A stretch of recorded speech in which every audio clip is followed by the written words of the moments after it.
Hello बच्चों, good morning. कैसे हैं आप लोग? I think you will be good. I am Y S Dagar in front of you for preparations of hydrocarbon. और इसमें हम सबसे पहले बात करने वाले हैं वुड्स रिएक्शन की। Wurtz reaction when alkyl halide react with sodium in presence of dry ether gives alkane. Alkyl halide react with sodium gives alkane. Methyl chloride react with sodium gives ethane. तो यहाँ पर आप देख रहे होंगे कि जब भी आप रिएक्शन कराते हो तो यहाँ पर क्या रिमूव होना है? 2NaX रिमूव हुआ और बच जाता है एल्केन। या 2NaCl रिमूव कर दीजिएगा, क्या बचा? इथेन। ये क्या है यहाँ पर? इथेन। मैं लिख देता हूं इथेन। या ऐसे ले सकते हो CH3CH2Br react with sodium. BrCH2CH3 क्या बनाओगे?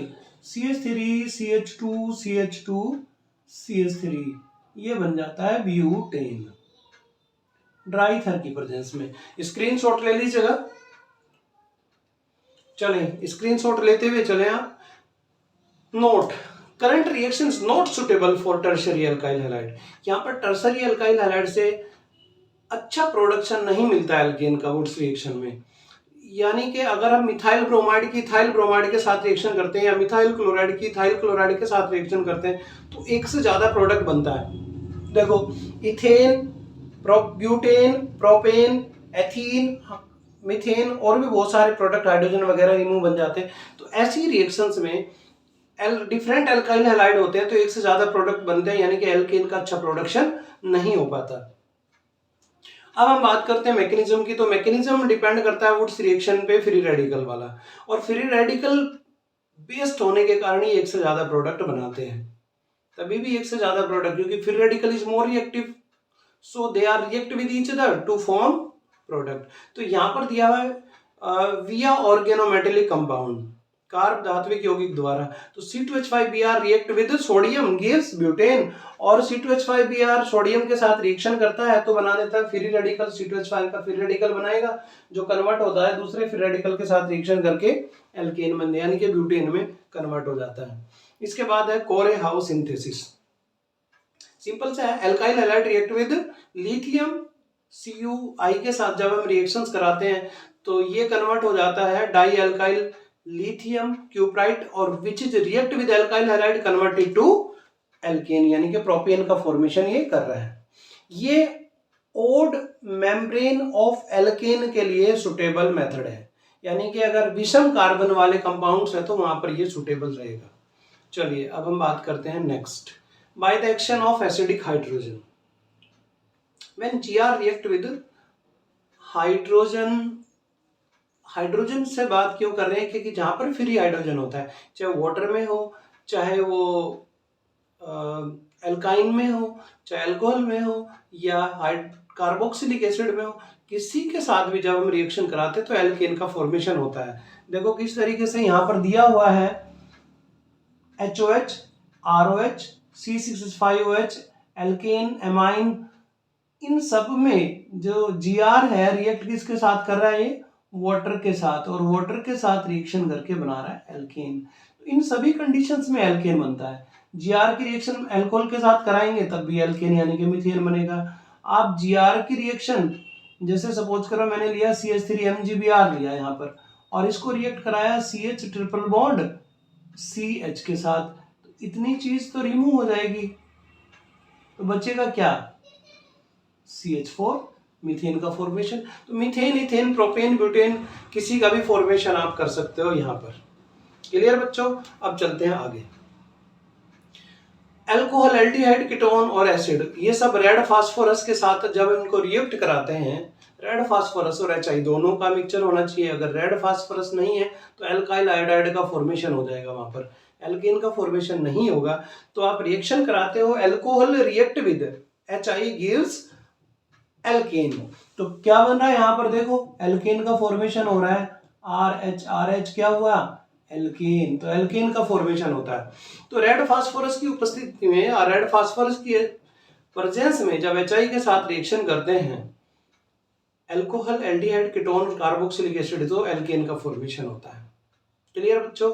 अब देखो कुछ एग्जाम्पल भी दे रखे हैं यहाँ पर, जैसे एसिटल्डिहाइड है, एसिटल्डिहाइड कोई भी एल्डिहाइड लो, जैसे मैंने लिया यहाँ पर एसिटल्डिहाइड CH3CHO, किसके साथ रिएक्ट कराया? 4HI के साथ। क्या बनाओगे? ये बन जाएगा CH3 सिंगल बॉन्ड CH3, बाहर क्या निकल जाना है? H2O plus. इसी तरीके से अगर एसीटोन के साथ रिएक्शन कराते हो, ये लिया मैंने acetone, react with 4HI gives CH3CH2CH3, propane, acetone से बन जाएगा प्रोपेन, और यहाँ पर 2I2 प्लस H2O रिमूव। इसी तरीके से आप कार्बोक्सिलिक एसिड के साथ भी कर सकते हो। देख लीजिएगा और स्क्रीनशॉट ले लीजिएगा। स्क्रीनशॉट लेते हुए चले, आप अपने नोट्स बनाते हुए चल सकते हो, बहुत अच्छे नोट्स बन सकते हैं आपके। स्क्रीनशॉट लो और उसको कॉपी में लिखते जाइएगा, अच्छे से नोट्स बनाते हुए चलें। नेक्स्ट, फ्रॉम एल्डिहाइड और कीटोन बाय रिडक्शन। अब ये कौन सी रिएक्शन है? क्लीवेंशन। और क्लीवेंशन में किसकी प्रेजेंस आती है? HgZn और HCl की। ये किस में कन्वर्ट हो जाते हैं? एल्केन में कन्वर्ट हो जाते हैं। रिएक्शन है क्लीवेंशन रिडक्शन। इसी में भी आप एसीटोन ले सकते हो, जैसे आपने लिया CH3CH3CO, आप रिएक्ट करा दो 4H के साथ, कंडीशन यही रहेगी ZnHg और HCl की। तो क्या बनाएगा ये? CH3CH2CH3, प्रोपेन, इसका फॉर्मेशन करता है प्रोपेन का, और H2O रिमूव हो जाएगा। तो ये क्लीवेंशन रिडक्शन कहलाती है। कौन सी रिएक्शन है? क्लीवेंशन रिडक्शन। इसको मैं हाईलाइट कर देता हूं। ये है आपकी क्लीवेंशन रिडक्शन।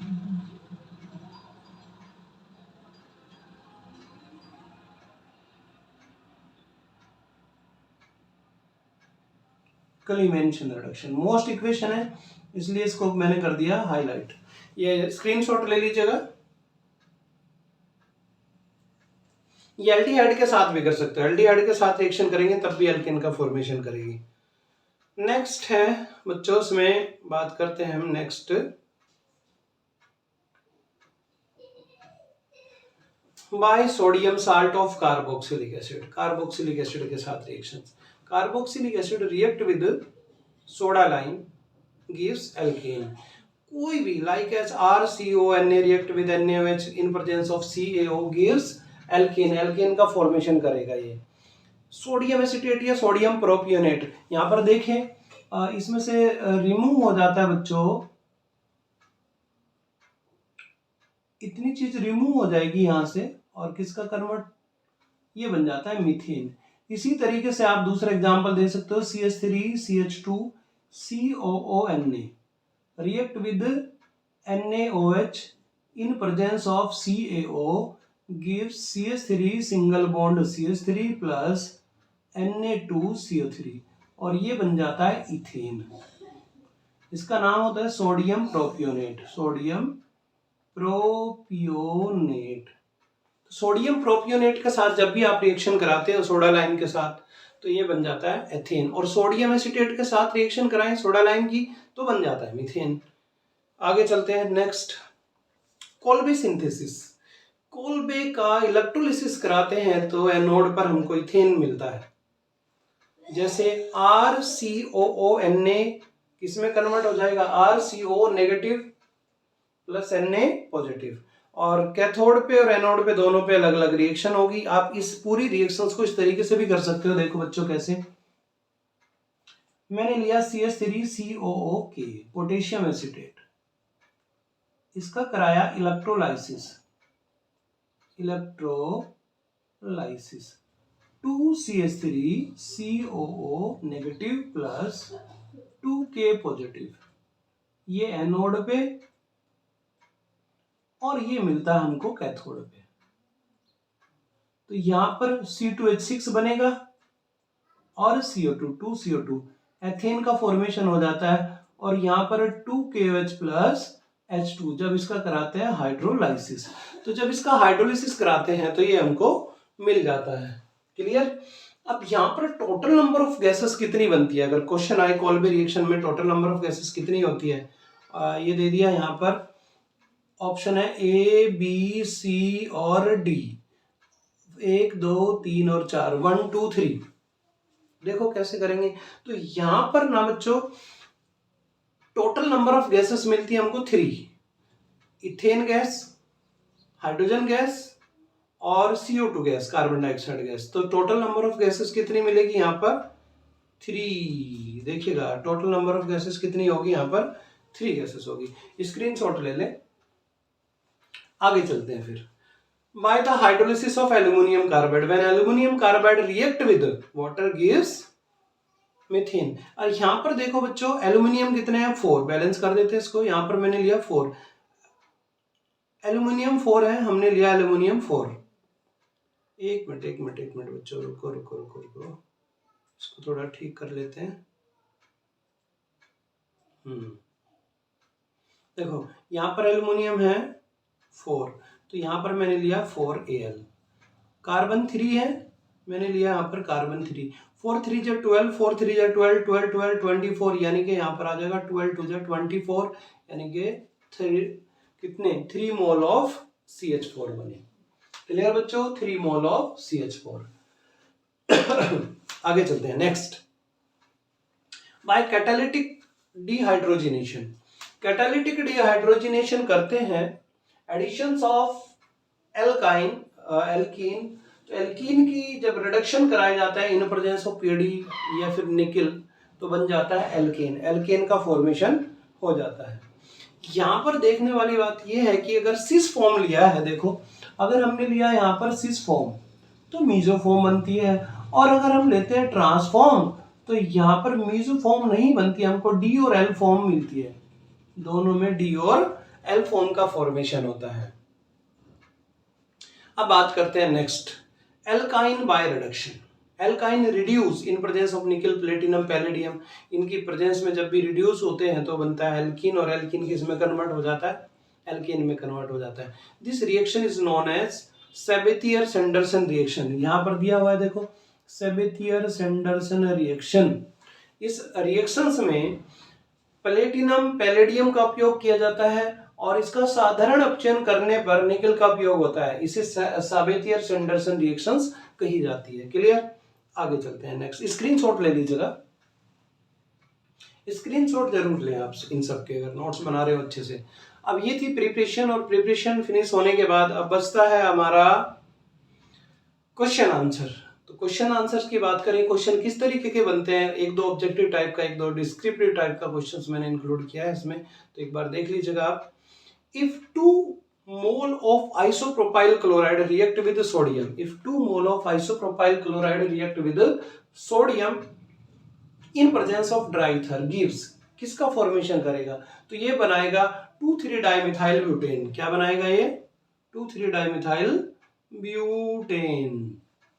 दूसरा, if propyl chloride and ethyl chloride both react with sodium in presence of dry ether gives, किसका फॉर्मेशन करेगा, तब ये बनाएगा नॉर्मल ब्यूटेन, 2-मिथाइल ब्यूटेन और 2,3-डाइमिथाइल ब्यूटेन का फॉर्मेशन करेगा। Clear.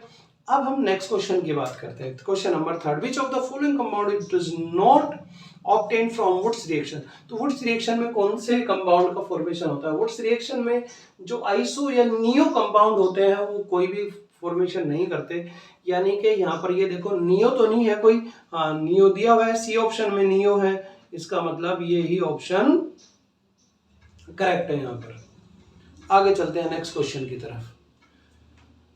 Physical properties, physical properties देखिएगा बच्चों, ये जितने भी मैंने आपको नोट्स प्रोवाइड किए हैं, नोट्स ही हैं एक तरीके से, जो भी मैं क्लास आपको जो स्टडी करा रहा हूँ एक तरीके से आपके लिए बहुत बेहतर नोट्स हैं, हिंदी और इंग्लिश दोनों में। अगर आप इंग्लिश में आप देख रहे हैं तो साथ के साथ आपको उसकी हिंदी भी पता चल जाएगी। अगर आप थोड़े से भी कमजोर हैं, आपको लैंग्वेज प्रॉब्लम है, तो लैंग्वेज प्रॉब्लम आपको नहीं आएगी, क्योंकि स्क्रीनशॉट ले लीजिएगा, जैसे ही आप नोट्स बनाएंगे तो आपको उसकी हिंदी पता होगी। और इंग्लिश की जितनी भी है वो सारी की सारी बिल्कुल सिंपल सी लैंग्वेज है, ये भी नहीं कि एकदम टफ सी लैंग्वेज में आपको ये नोट्स प्रोवाइड कर रहा हूँ, एकदम सिंपल सी लैंग्वेज में प्रोवाइड कर रहा हूँ।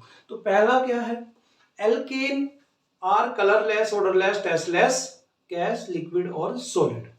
These are insoluble in water but soluble in organic solvents. ये वाटर में इनसॉल्युबल होते हैं, ऑर्गेनिक सॉल्वेंट्स में सॉल्युबल होते हैं। मेल्टिंग पॉइंट और bolting point increases when increasing the molecular weight but increases the branch, BP and MP decreases, यहाँ पर ये डिक्रीज हो जाता है। तो हिंदी में भी है, ये एल्केन रंगहीन गंधहीन स्वादहीन होते हैं, ये जल में एविले हैं, कार्बनिक पदार्थों में विलय होते हैं, इसके साथ अणुभार बढ़ने से इनका बॉइलिंग पॉइंट और मेल्टिंग पॉइंट यानी कि गलनांक और क्वथनांक बढ़ता चला जाता है। ठीक है, जबकि विषम संख्या हो तो ये मान कम होता है। देखो कैसे, अगर डिफरेंट विषम संख्या है तो मान कम होगा और सम है तो ज्यादा होगा। BP boiling point melting point decreases when increasing the branches, जैसे जैसे ब्रांचेस बढ़ती जा रही है वैसे वैसे बॉइलिंग पॉइंट और मेल्टिंग पॉइंट इनका डिक्रीज होता जा रहा है, यानी कि उल्टा होगा, रिवर्स होगा एकदम। क्लियर। इसके बाद नेक्स्ट फिजिकल स्टेट, C1 से C4 गैसेस, C5 से C17 लिक्विड और C more than C18 solid होते हैं। स्क्रीनशॉट लेते हुए चले, इन सभी के स्क्रीनशॉट ले।